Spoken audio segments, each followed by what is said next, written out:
quickly before we get into the bulk of today's exploration, really just an exploration of China and Turkey, I wanted to show this photo of Shanghai. And here we have the same impressive architecture that is found all throughout and clearly inherited even in Shanghai.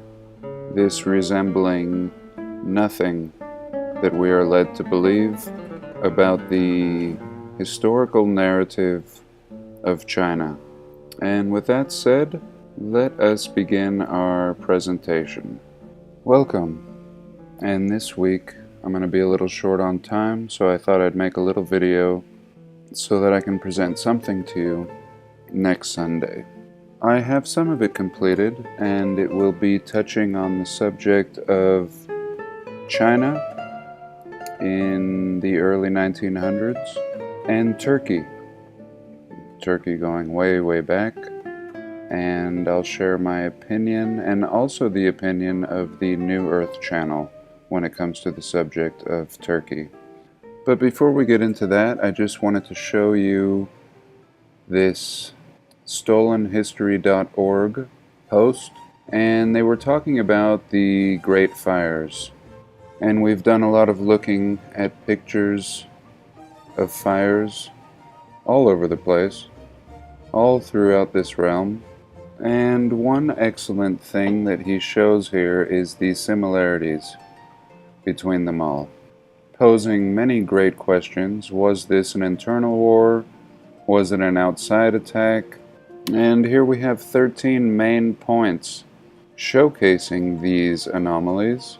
Devastating damage done to the brick and mortar and the concrete buildings, lack of distinctive fire signature on the collapsed structures, presence of the bizarre diagonal wall cuts, trees and wooden utility poles did not really burn. And let's have a little look at some of these examples. Here are the images many of you are familiar with. And after my last video, I'm not really sure what I can and can't show, but we'll just have a little go at it. The presence of bizarre diagonal wall cuts. I'm sure you've seen this. And if it was just a fire, why wouldn't it just blast it all down? Why cut at an angle in this fashion? And we see this all throughout. Trees and utility poles not really burning, as we can see here. Always trees right in the middle of these burn areas, very similar to what we see in California. And a insignificant level of loss of human life is not present.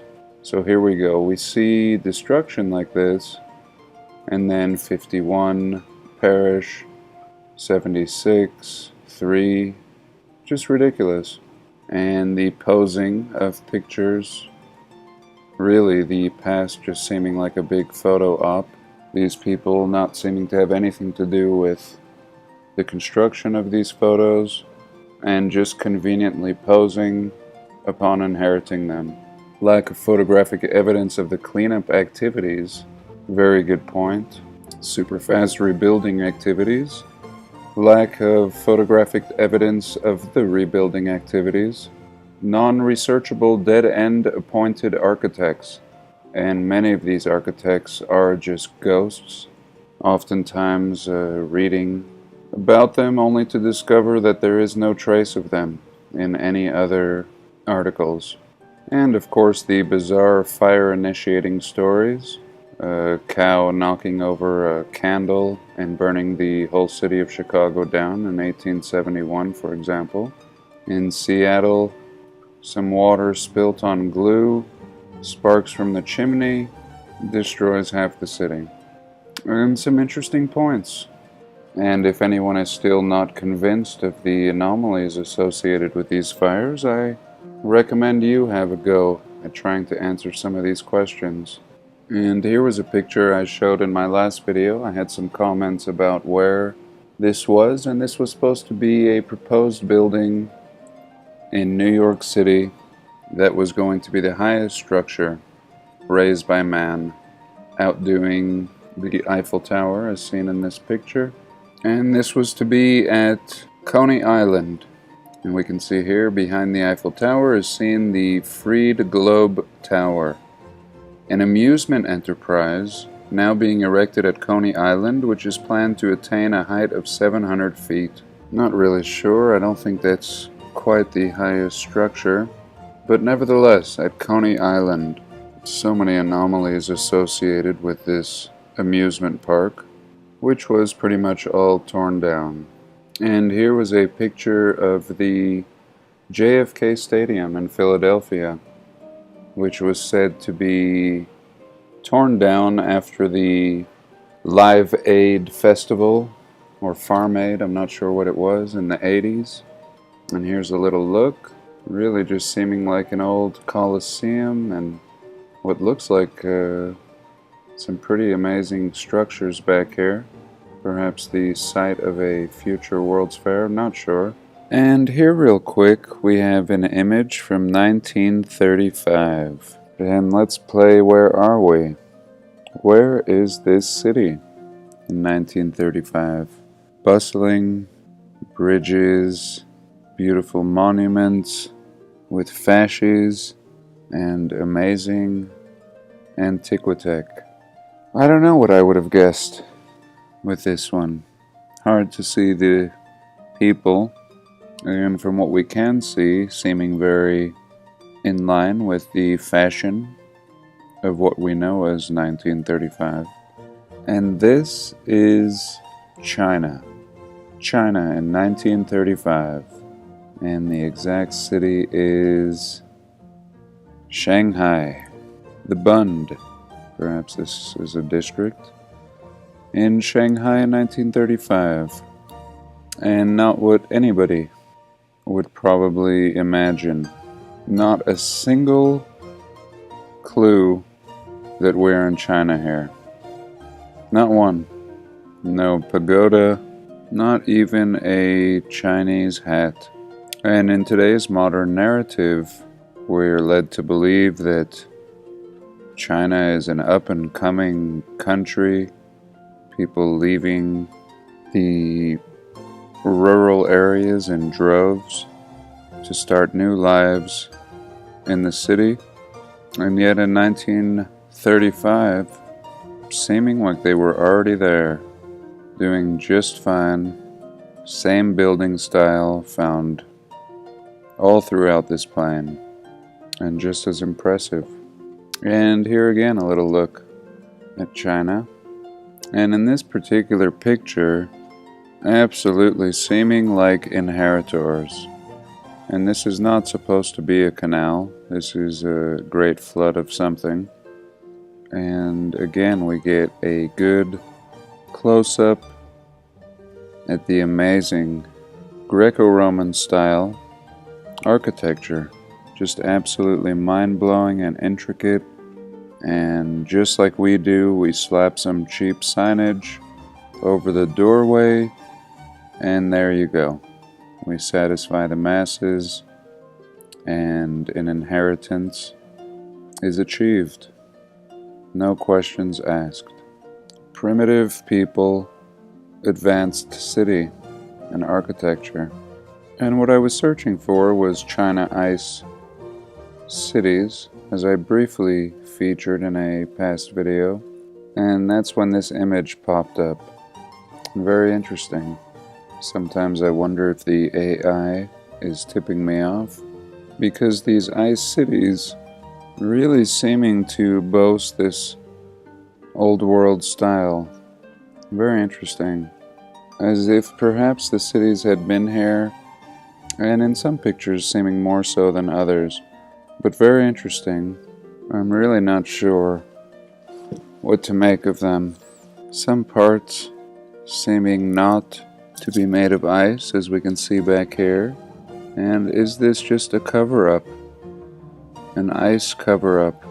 And if it is a complete creation, then they have replicated the amusement parks of the old world. And pretty impressive. Whereas in recent days we seldom see the replication of the old world and its architecture. And here in a ice fashion, we see an amazing display. Somebody understands this in the heart of former Tartarian country. Pretty impressive, and I'd really like to look into the builders and maybe watch this being built, if possible. Really just thought-provoking, and I thought I would share it for now. Something to explore in a little more depth in a future video. Here I'm trying to upload this video for the third time. First time it was hit by copyrights.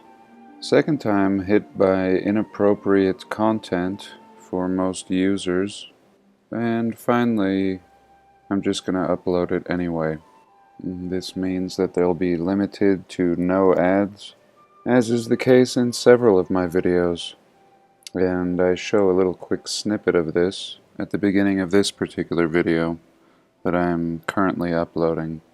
And I have a whole bunch of open tabs up here, and I've been wanting to make a video about it, and it's probably not a good idea while this is uploading, but I don't care. It's been a very frustrating week, what feels like forever, and at this very moment I require some sort of distraction.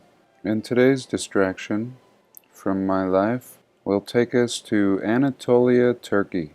So here we have Anatolia, also known as Asia Minor, Asian Turkey, and it is a large peninsula in West Asia. It makes up the majority of modern-day Turkey. The largest city is Istanbul, with a population of 15 million.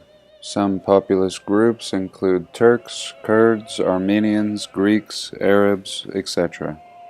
And here at a glance, simply by doing a little search, we see how impressive Turkey is.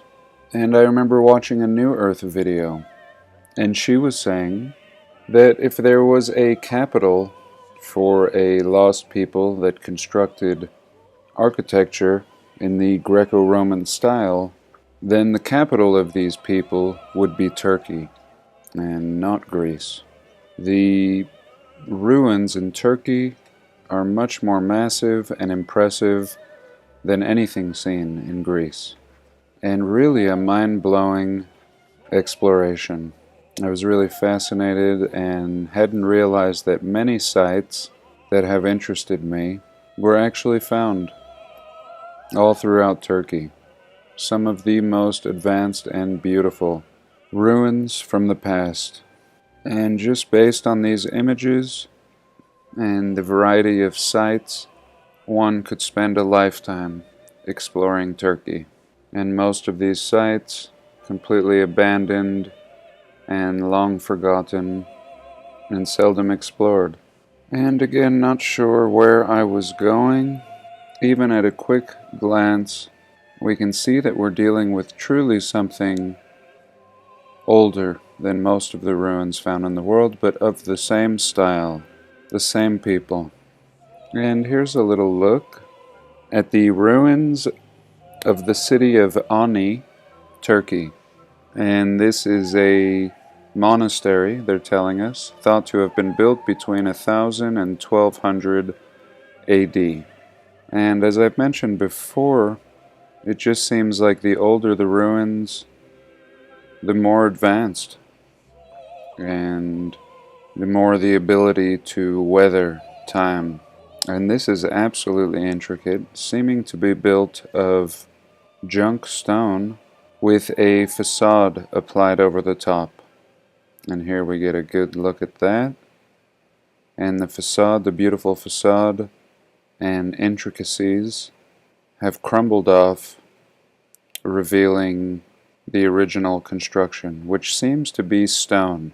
And I'll show some other pictures that will depict this a little more clearly. And here again, this is ruins of a mausoleum of the child princes in the citadel in Ani. The child princes, I mean, just ridiculous. Thought to have been built around 1050 AD. And this one was just really fascinating. Just the scattering and destruction that took place here is amazing. It also seems to be flooded out. Clearly these were entryways at one point, mostly buried, mostly destroyed. However, we can see what looks like a beautiful concrete face over the top of this stone. And this is a very beautiful concrete. If you've ever worked with concrete, this is not only a beautiful color, but a perfect finish, and even seeming to have what looks like pockmarks, which would occur in concrete from air bubbles. As always, I'm not sure, but seems to be very telling, and a beautiful ruin. And here again, similar to the first one we looked at, and a peek at the inside. Just super intricate. Told by the experts it was built in 1000 AD, and here you go. Absolutely amazing, seeming like cast concrete, fit like a glove, almost seamless, and if their story is true, holding up much better than anything we could construct today. And here a little look from a broader vantage point, and at a distance not seeming that impressive, but as you just saw, absolutely masterful. And here are seeming to be people along this trail, just to give us an idea of how massive these actually are out here in the fields. And here a medieval wall in the city of Ani, looking like this side held up a lot better than this side. Perhaps a great force came in from one direction. And the cathedral on the Turkey-Armenian border. Again, super impressive, seeming to have a stone core with a beautiful facade. And a little look at the base and the stone underneath the missing chunk of facade here. And here's some carving, and I don't care what time period they tell us this carving is from, this is an advanced carving. To be able to just keep writing through the seam, unbothered, unwavering, beautiful writing, as if it was done by a computer with some modern computerized engraving technique, not seeming to be chiseled by hand. And here a little look at the inside of the, oh, forgive me, the Church of St. Gregory. And if this is as old as they're telling us, really amazing. Here are the remains of a church. Is it buried? Not sure. And here are the remains of an ancient bridge. Again, from 1000 AD to 1500 AD, and building these amazing stone bridges with facades. And here we can see the facade has peeled away, revealing the stone. And how massive. No messing around with the quality of brick and craftsmanship. And lastly, I just wanted to show you some of Sub Photonic's channel. And recently he's been talking a lot about buildings being melted, and a lot of people have criticized this work, naturally. And here I think he showed some excellent photographic examples of melting brick and what it may look like. And here's one, and my favorite one is this one right here. And here you can see the ceiling, a brick ceiling, and what appears to be melting. So where did the heat come from? Where this is the inside of a cave. And forgive me, I mean not a cave at all. And yet, having the appearance of a cave, if it was any more weathered, it may seem natural. And I'm not sure exactly where this is. And here an exterior look at what brick looks like when it's been put through some sort of hell. And we're baffled enough researching who the builders were, how they built it, and this is another question altogether. What kind of force, be it natural or artificial, renders brick and mortar to this state? And this will be something to continue exploring. But since it is completely new to me, I thought I would share it with you as well. So that's it for today. I do hope you enjoyed, and do have a blessed day, and please like, comment, and subscribe.